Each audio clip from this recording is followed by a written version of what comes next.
नमस्कार किसान भाइयों। आज की इस वीडियो में एक और महत्वपूर्ण बात बताने वाले हैं उन सभी किसान भाइयों के लिए जो इस योजना में अपने डॉक्यूमेंट यानी कि ज़मीन की फ़र्द अपलोड करा रहे हैं। काफ़ी सारे किसान भाई ऐसे हैं जिनके अभी तक ज़मीन की फ़र्द अपलोड नहीं हुई है। कुछ ना कुछ समस्या उनके स्टेटस में, उनके डाटा ओपन होने में आ रही है, उनका डाटा खुल नहीं रहा है। तो जिन किसान भाइयों का डाटा ओपन हो रहा है, आज की वीडियो उन किसान भाइयों के लिए है। कुछ किसान भाई ऐसे हैं जो अपने डॉक्यूमेंट अपलोड कराने जाते हैं लेकिन उनके डॉक्यूमेंट अपलोड नहीं होते हैं, जबकि उनका डाटा ओपन भी हो रहा है। तो उनमें कौन कौन सी बात जो किसान भाई को ध्यान रखनी है, कौन कौन से काम ऐसे हैं जो उनको करा के रखने हैं कि उनका डाटा आसानी से ओपन हो जाए, उनकी जो ज़मीन की फ़र्द है वो उनके आवेदन पर अपलोड हो जाए। तो आज की इस वीडियो में आज हम यही बताने वाले हैं।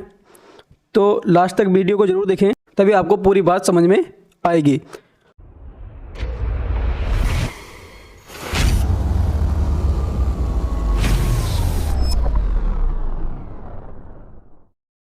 तो जिन किसान भाइयों को डाटा ओपन हो रहा है और वो जनसेवा केंद्र पर जाकर के अपना डाटा, अपनी ज़मीन की फ़र्द चढ़वा रहे हैं, लेकिन उसके बाद भी उनके आवेदन पर डॉक्यूमेंट अपलोड नहीं हो रहे हैं, तो ऐसे में किसान भाइयों को दो बातों का विशेष तौर से ध्यान रखना है।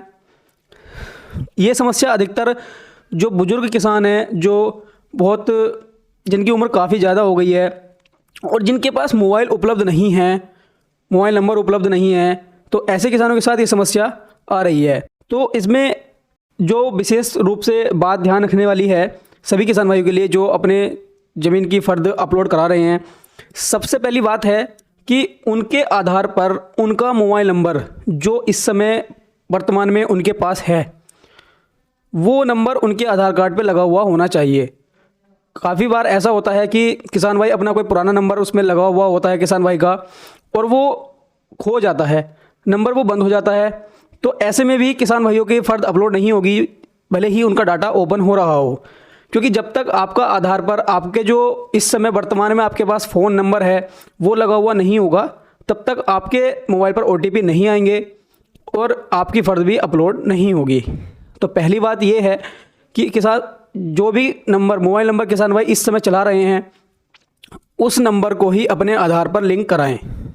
खासकर बुजुर्ग व्यक्ति जो हैं वो अपने परिवार में से किसी का भी नंबर अपने आधार कार्ड पर लगवा सकते हैं, इसमें कोई भी समस्या नहीं होगी। तो आप अपने आधार पर सबसे पहले अपना मोबाइल नंबर लगवाएंगे, उसके बाद ही आपके आवेदन पर आपकी फ़र्द अपलोड होगी। और दूसरी जो महत्वपूर्ण बात है वो है कि जितने भी किसान भाई अपनी ज़मीन की फ़र्द चढ़ा रहे हैं वो पुरानी फ़र्द ना चढ़ाएं। यानी कि किसानों के पास बहुत पुरानी फ़र्दें निकली हुई होती हैं तो वो उसको ही अपलोड करा रहे हैं। तो ऐसे में एक समस्या ये है कि उनकी जो फ़र्द है वो पुरानी है, उसको स्कैन किया जाएगा तो वो साफ पढ़ने में नहीं आएगी।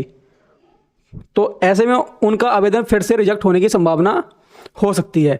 तो जितने भी किसान भाई फ़र्द अपलोड करा रहे हैं वो लेटेस्ट नई फ़र्द को ही अपलोड कराएं। तो यहाँ पे एक ज़रूरी बात ये है कि कोशिश करें कि आप अपनी जो फ़र्द है वो तहसील वाली ही अपने आवेदन पर चढ़वाएं, उससे आपका जो आवेदन है वो आगे कभी भी रिजेक्ट नहीं होगा। तो ये दो मुख्य बातें हैं जो सभी किसान भाइयों को ध्यान रखनी है जो अपने आवेदन में डॉक्यूमेंट चढ़वा रहे हैं।